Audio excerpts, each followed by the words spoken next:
വന്നിരിക്കുകയാണ്. ഇനി നമുക്ക് മാറ്റുരക്കാൻ പ്രമാണങ്ങൾ വെച്ചുകൊണ്ട് ആരാണ് ദുർവ്യാഖ്യാനിച്ചത്, ആരാണ് ആരോപിച്ചത്, ആരുടെ പക്കലാണ് ശരിയായ പ്രമാണമുള്ളത്, ആരാ സാക്ഷാൽ മുജാഹിദുകൾ. എത്രപ്പോഴും സീലും കയ്യിലുണ്ടായാൽ മുജാഹിദായി മാറോ, അതല്ല തൗഹീദും സുന്നത്തും കയ്യിലുണ്ടായാലാണോ മുജാഹിദായി മാറുക? നമുക്ക് മാറ്റുരക്കാം. യഥാർത്ഥത്തിൽ ഖുർആൻ ദുർവ്യാഖ്യാനം ഇങ്ങോട്ട് ആരോപിക്കുമ്പോൾ അങ്ങോട്ട് തെളിയിക്കാൻ കഴിയുന്ന എത്രയെത്ര ദുർവ്യാഖ്യാനങ്ങളുണ്ട്. ഈ ഇരിക്കുന്ന അബ്ദുറഹ്മാൻ സലഫിയല്ലേ ഫലാ തഖാഫൂഹും വഖാഫൂനി എന്ന ആയത്തോതിയിട്ട് പണ്ട് ചേകന്നൂര് പറഞ്ഞ അർത്ഥം, ശേഷം സലാം സലമി പറഞ്ഞ അർത്ഥം, അതേപോലെ അത് ഏറ്റുപറഞ്ഞുകൊണ്ട് പ്രസംഗിച്ച ക്ലിപ്പ് നമ്മൾ എത്ര പേർ കേട്ടതാ? എന്നാ ഫൈസൽ മുസ്ലിയാർ ദുർവ്യാഖ്യാനിച്ച ക്ലിപ്പ് നിങ്ങൾ ആരെങ്കിലും കേട്ടുവോ? എവിടെങ്കിലും കേൾപ്പിച്ചുവോ? ഈ പത്തപ്രിയത്തടക്കം ഞങ്ങൾ ആ ക്ലിപ്പുമായി വന്നവരാ. ഫലാ തഖാഫൂഹും എന്ന ആയത്തിന് സലഫി പറഞ്ഞ അർത്ഥം സലാം സലമി വെച്ച ദുർവ്യാഖ്യാനമാണ്, ചേകന്നൂര് പണ്ട് പറഞ്ഞ ദുർവ്യാഖ്യാനമാണ്. അതാണല്ലോ ഇപ്പോൾ അട്ടിമറിക്കപ്പെട്ട തൗഹീദിനെ സ്ഥാപിക്കാൻ വേണ്ടി കൂട്ടുപിടിക്കേണ്ടി വന്നത്. എവിടെങ്കിലും പറഞ്ഞോ തെറ്റായി പോയി എന്ന്? ഡോക്ടർ സുൽഫിഖർ അലി ബൾക്കും കത്തിച്ച് ഇറങ്ങിപ്പോയെങ്കിൽ അങ്ങനെ ഒരു ചെറിയ ക്ഷമാപണമെങ്കിലും തെറ്റിപ്പോയി എന്ന് ഞങ്ങളോട് വേണ്ട. റഹ്മാനായ റബ്ബിന്റെ മുമ്പിൽ എന്ത് നിർവഹിക്കാൻ തയ്യാറായോ? എവിടെങ്കിലും കേട്ടോ അത് തെറ്റിപ്പോയതായിരുന്നു എന്നൊരു പ്രഖ്യാപനം ഇല്ല, നമ്മൾ കേട്ടില്ല. കൂടെ നടക്കുന്ന അബ്ദുൽ ലത്തീഫ് മൗലവി ആയത്ത് മുറിച്ചിട്ട് പകുതി ഓതിയിട്ടല്ലേ പറഞ്ഞത്, വമാഹും ബിളാരിന ബിഹി മിൻ അഹദിൻ, ഒരാളുകയും സിഹിർ കൊണ്ട് ഒന്നും ചെയ്യാൻ കഴിയില്ല എന്നതിന് ആയത്ത് മുറിച്ചോതി.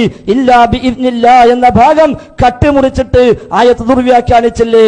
അതേപോലെ ഇന്നാ നഹ്നു നസ്സൽന ദിക്റ വ ഇന്നാ ലഹു ലഹാഫിദൂൻ എന്ന ആയത്ത് ഓതിയിട്ട് ഈ സംഘടനയെ അല്ലാഹു ഇറക്കിയതാണ്, ഈ സംഘടനയെ അല്ലാഹു സംരക്ഷിക്കും എന്ന് ദുർവ്യാഖ്യാനിച്ചില്ലേ? പിന്നെന്തിനാണാവോ സംരക്ഷിക്കാനുള്ള ബേജാറുമായി സലഫി ഇറങ്ങി തിരിച്ചത്? നമുക്ക് മനസ്സിലാകുന്നില്ല.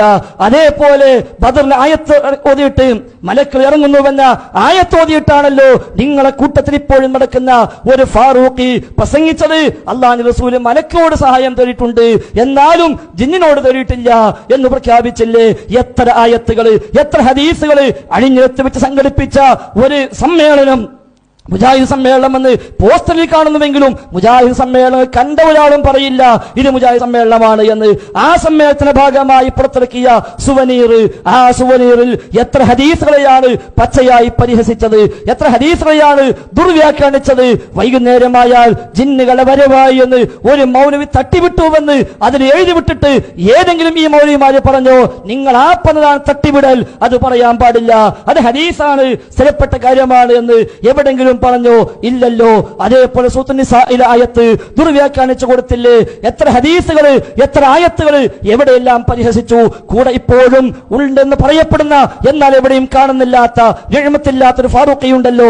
ആ ഫാറൂഖി താടിയെ പരിഹസിച്ചു, ഇസ്ലാമിക വേഷത്തെ പരിഹസിച്ചു. അതിന് പ്രോത്സാഹനം നൽകുന്ന പ്രവർത്തകന്മാരെയും പണ്ഡിതന്മാരെയും MSM-നെയും ISM-നെയും മുഴുവൻ പരിഹസിച്ചിട്ട് എന്തെങ്കിലും ഒരു വാക്ക് അത് പറയല്ല എന്ന്, നിഅമത്തെ അത് പറഞ്ഞാൽ നിഅമത്തുണ്ടാവില്ല എന്ന് പറയാൻ തയ്യാറായോ? ഉണ്ടായില്ലല്ലോ.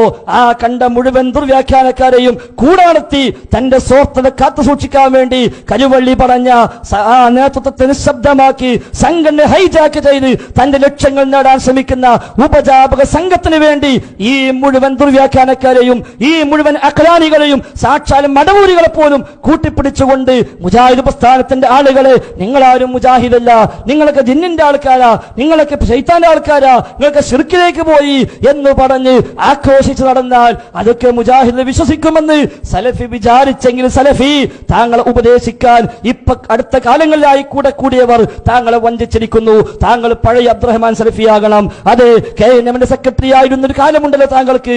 അതെ, ആ പഴയ അബ്ദുറഹ്മാൻ സലഫിയായി താങ്കൾ മാറണം. താങ്കൾ തെരഞ്ഞെടുത്ത ഈസ്റ്റ് ജില്ലയിലെ പ്രസിഡന്റായ കരുവള്ളിയല്ലേ താങ്കൾക്കെതിരെ സംസാരിച്ചത്?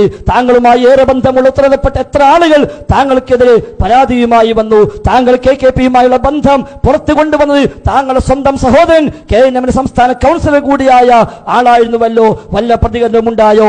എന്തെങ്കിലും പറയാൻ കഴിഞ്ഞോ?